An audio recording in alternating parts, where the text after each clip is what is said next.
चांदोबा रामायण 60वा भाग। लक्ष्मण काहीही बोलू शकला नाही। रडत रडत त्याने सीतेला साष्टांग नमस्कार केला, तिच्याभोवती प्रदक्षिणा घातली, नौकेत बसून उत्तर तीरावर पोहोचला, रथात बसला आणि असहाय स्त्रीप्रमाणे पलीकडच्या तीरावर रडत असलेल्या सीतेकडे वारंवार मागे वळून पाहत निघून गेला। सीता त्या रथाकडेच पाहत राहिली आणि शोक अनावर झाल्यामुळे मोठ्याने रडू लागली। तिच्या रडण्याने ते निर्जन अरण्य दुमदुमले। त्या निर्जन अरण्यात एकटी रडत असलेल्या सीतेला काही मुनिकुमारांनी पाहिले। ते वाल्मिकींकडे धावत गेले आणि म्हणाले, स्वामी, गंगा तीरावर कोणीतरी एक स्त्री कोणत्या अज्ञात कारणामुळे रडताना दिसली आहे। पाहता ती स्वर्गातून उतरलेल्या देवांगनेसारखी दिसते। तिचे कोणीही असल्याचे दिसत नाही। आपण कृपया लगेच जाऊन एकदा पहावे। महामुनी वाल्मिकी आपले शिष्य सोबत असताना अर्घ्य घेऊन सीता असलेल्या ठिकाणी आले। तिला ओळखून म्हणाले, दशरथाच्या सुनेचे स्वागत आहे। माते, तू येथे कशी पोहोचली आहेस हे मी माझ्या शक्तीने जाणले आहे। तिन्ही लोकांचे वृत्तांत मला सतत ज्ञात होत असतात। मी असताना तुला कोणतीही भीती नाही। माझा आश्रम जवळच आहे, तेथे तपस्विनी स्त्रिया आहेत, त्या तुझी काळजी घेतील। दुःख करू नकोस, हे अर्घ्य स्वीकार। आमच्या आश्रमात तू तुझ्या स्वतःच्या घरी असल्यासारखेच राहू शकतेस। सीतेने त्यांना नमस्कार केला आणि वाल्मिकींच्या मागे त्यांच्या आश्रमात प्रवेश केला। वाल्मिकींनी तिला मुनिपत्नींकडे सोपवले आणि तिची स्नेह व आदराने काळजी घेण्यास सांगितले।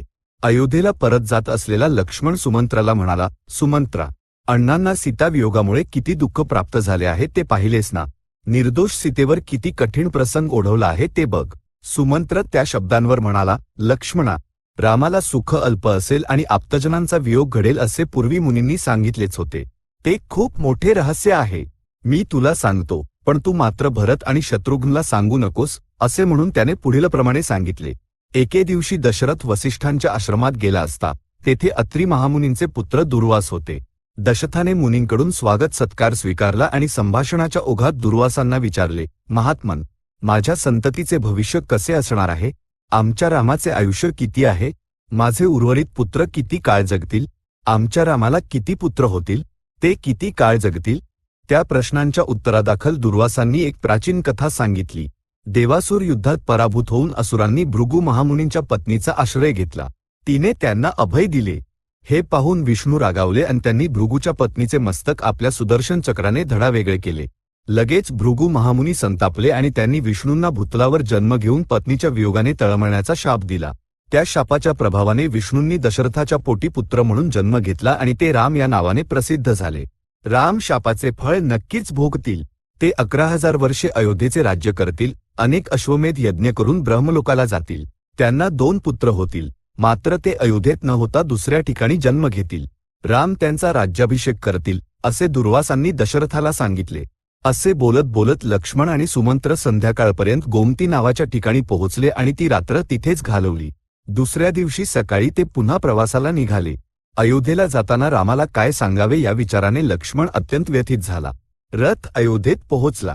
रामाच्या घरासमोर लक्ष्मण रथातून उतरला, आत गेला आणि दिनवाने अश्रू ढाळत सिंहासनावर बसलेल्या रामाला नमस्कार करून म्हणाला, तुमच्या आज्ञेनुसार मी सीतेला गंगातीरी वाल्मिकी महामुनींच्या आश्रमात सोडून आलो आहे। चिंता करू नका। वृद्धीनंतर क्षय, उन्नतीनंतर पतन आणि संयोगातून वियोग अटळ असतो। आलेला अपवाद आपोआपच दूर होईल। लक्ष्मणा, तू माझ्या शब्दाचे पालन केलेस, खूप आनंद झाला। मला काहीच दुःख नाही, राम म्हणाला। तोवर त्यांनी 4 दिवसांपासून प्रजेच्या विषयांकडे लक्ष दिले नव्हते। ती मोठी चूक आहे असे रामाने लक्ष्मणाला म्हटले आणि त्याचे उदाहरण म्हणून नृग महाराजांची कथा पुढीलप्रमाणे सांगितली। पूर्वी नृग महाराजांनी कोटी कोटी गायी ब्राह्मणांना दान केल्या होत्या। त्यांनी दान दिलेल्या गायींपैकी एक गाय चुकून पुन्हा राजाच्या गायींच्या कळपात येऊन मिसळली। ते न समजल्यामुळे राजाने ती दुसऱ्या एका ब्राह्मणाला दान दिली। दान स्वीकारलेला पहिला ब्राह्मण आपल्या गायीचा शोध घेत फिरत असताना कणखल नावाच्या ठिकाणी दुसऱ्या ब्राह्मणाच्या घरी आपल्या गायीला पाहून ओळखले आणि त्याने तिला ठेवलेल्या नावाने हाक मारली। गायीने आपल्या जुन्या मालकाचा आवाज ओळखला आणि बांधलेला दोर तोडून त्याच्या मागे निघाली। ते पाहून दुसरा ब्राह्मण म्हणाला, तू माझी गाय का घेऊन जात आहेस? ही मला नृग महाराजांनी दान दिली आहे। पहिला ब्राह्मण म्हणाला, त्या नृग महाराजांनीच ही मलाही दान दिली होती। हा वाद त्यांच्यात मिटण्यासारखा नव्हता, म्हणून ते थेट नृग महाराजांकडे गेले। परंतु त्यांना राजाचे दर्शन काही केल्या झाले नाही। बाहेरच्या द्वारावर दिवसामागून दिवस वाट पाहत बसावे लागले। शेवटी ते संतप्त झाले आणि त्यांनी राजाला शाप दिला की तू सरडा होऊन कोणालाही न दिसता एका खड्ड्यात राहावे। राजाने विनवणी केल्यावर यदुवंशात वासुदेव जन्म घेतील आणि शापमुक्त करतील असे सांगून ते ब्राह्मण निघून गेले. त्यानंतर नृग महाराजांनी वसू नावाच्या आपल्या पुत्राचा राज्याभिषेक केला आणि स्वतः लोकांच्या दृष्टीस न पडता सरड्याचे जीवन व्यतीत करण्यासाठी काही खड्डे खणून घेतले. त्यावर वृक्षांची छाया आणि भोवती फुलांच्या रोपांची व्यवस्था करून घेतली. रामाने लक्ष्मणाला नृग महाराजांची कथा सांगितली आणि त्यानंतर निमीची कथाही सांगितली. निमी हा इक्ष्वाकू महाराजांच्या पुत्रांपैकी 12वा होता. त्याने एक दिव्य नगर वसवून त्याला वैजयंत असे नाव दिले.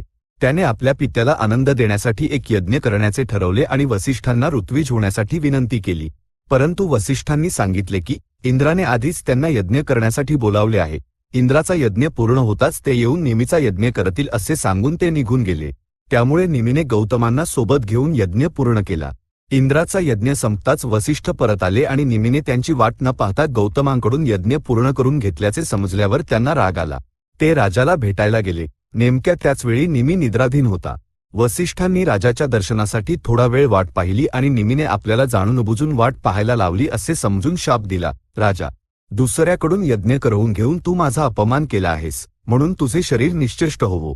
त्यानंतर राजा जागा झाला आणि वसिष्ठांनी दिलेला शाप समजल्यावर, झोपेत असताना मला शाप देणाऱ्या तुझे शरीरही चैतन्यहीन होवो असा प्रतिशाप दिला. अशा प्रकारे एकमेकांना शाप देऊन निमी आणि वसिष्ठ विदेश झाले. तेव्हा वसिष्ठांनी आपले पिता असलेल्या ब्रह्मदेवांकडे वायुरूप धारण करून गेले आणि म्हणाले, पित्या, निमीच्या शापामुळे माझे शरीर नष्ट झाले आहे. शरीर नसल्यामुळे खूप वेदना होत आहेत आणि कोणतेही कार्य करता येत नाही. म्हणून माझ्यावर अनुग्रह करा आणि मला दुसरे शरीर प्राप्त होईल असे करा. ब्रह्मदेवांनी वसिष्ठांना मित्रावरुणांच्या तेजातून पुन्हा शरीर प्राप्त करून घेण्यास सांगितले. अशा प्रकारे दुसरे शरीर प्राप्त करून घेतलेले वसिष्ठच इक्ष्वाकू वंशाच्या लोकांचे पुरोहित झाले. आता निमीचा प्रसंग. मुनींनी निमीच्या शरीराचे रक्षण केले आणि शरीर गमावलेल्या निमीला डोळ्यांमध्ये वास करण्याचा वर दिला. त्यानंतर त्यांनी निमीच्या देहाचे मंथन केले. त्यातून एक मुलगा जन्माला आला आणि तो मिथी या नावाने ओळखला गेला. त्याच्या नावानेच मिथिला नगर निर्माण झाले. त्याला जनक असेही नाव आहे. रामाने सांगितलेल्या या कथा ऐकून लक्ष्मण म्हणाला, भ्रात्या, क्षत्रिय असूनही निमीने वसिष्ठांसारख्या महात्म्याप्रती शांती का राखली नाही? रोषामुळे कोणताही माणूस शांती गमावणे स्वाभाविक आहे. असा रोष आवरलेला माणूस फक्त ययातीच होता. असे म्हणत रामाने लक्ष्मणाला ययातीचा वृत्तांत याप्रमाणे सांगितला. ययाती नहुषाचा पुत्र होता. त्याला 2 पत्नी होत्या. एक वृषपर्वा महाराजांची कन्या शर्मिष्ठा आणि दुसरी शुक्राचार्यांची कन्या देवयानी. परंतु ययातीचे शर्मिष्ठेवर जे प्रेम होते ते देवयानीवर नव्हते. त्याच्याप्रमाणे शर्मिष्ठेचा पुत्र असलेल्या पुरूवर जितकी ममता होती तितकी देवयानीचा पुत्र असलेल्या यदूवर नव्हती.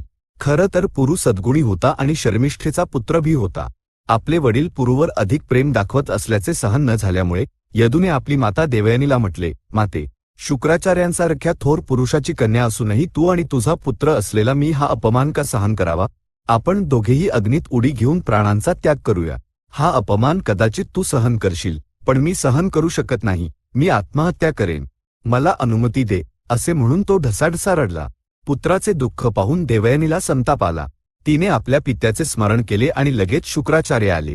माझे पती मला फार कमी लेखतात. हा अपमान सहन करणे कठीण आहे. मी अग्नीत उडी घेऊन किंवा विष प्राशन करून किंवा पाण्यात होऊन आत्महत्या करावी असे मला वाटते. देवयानी पित्याला म्हणाली. शुक्राचार्यांना अनावर राग आला आणि त्यांनी ययातीला वृद्धत्वाने जगण्याचा शाप दिला आणि कन्येचे सांत्वन करून आपल्या घरी परतले. शुक्राचार्यांचा शाप ययातीने मोठ्या संयमाने स्वीकारला. त्याने यदूला बोलावून म्हटले, पुत्रा, मी अजून भोगांनी तृप्त झालेलो नाही, म्हणून माझे वृद्धत्व तू काही काळ स्वीकारशील का? मला भोगांनी तृप्ती मिळाल्यावर तुझे तारुण्य तुला देऊन मी माझे वृद्धत्व परत घेईन. तुझ्या सोबतीने भोजन करण्यास पात्र असलेला पुरू असताना तुझे वृद्धत्व मी का घेऊ? त्यालाच घेण्यास सांग, यदू म्हणाला. मग ययातीने पुरूला बोलावून यदूला विचारले तसेच विचारले. आपल्या पित्याचे वृद्धत्व स्वीकारण्यास पुरूने मनःपूर्वक संमती दिली. ययातीने आपले वृद्धत्व पुरूला दिले आणि त्याचे तारुण्य स्वतः प्राप्त करून अनेक हजार यज्ञ केले. अनेक हजार वर्षे राज्य केले. शेवटी त्याने आपल्या पुत्राकडून वृद्धत्व परत घेतले आणि त्यालाच राज्याभिषेक केला आणि देवयानीचा पुत्र असलेल्या यदूला राजासाठी अयोग्य केले. ययातीनंतर पुरूने प्रतिष्ठानपूर ही राजधानी करून दीर्घकाळ राज्य केले. राम आणि लक्ष्मण अशा कथा सांगत असतानाच रात्र उलटून गेली. पूर्वेला अरुणोदय दिसू लागला. चांदोबा रामायण 60वा भाग संपन्न. सद्य स्वस्ती.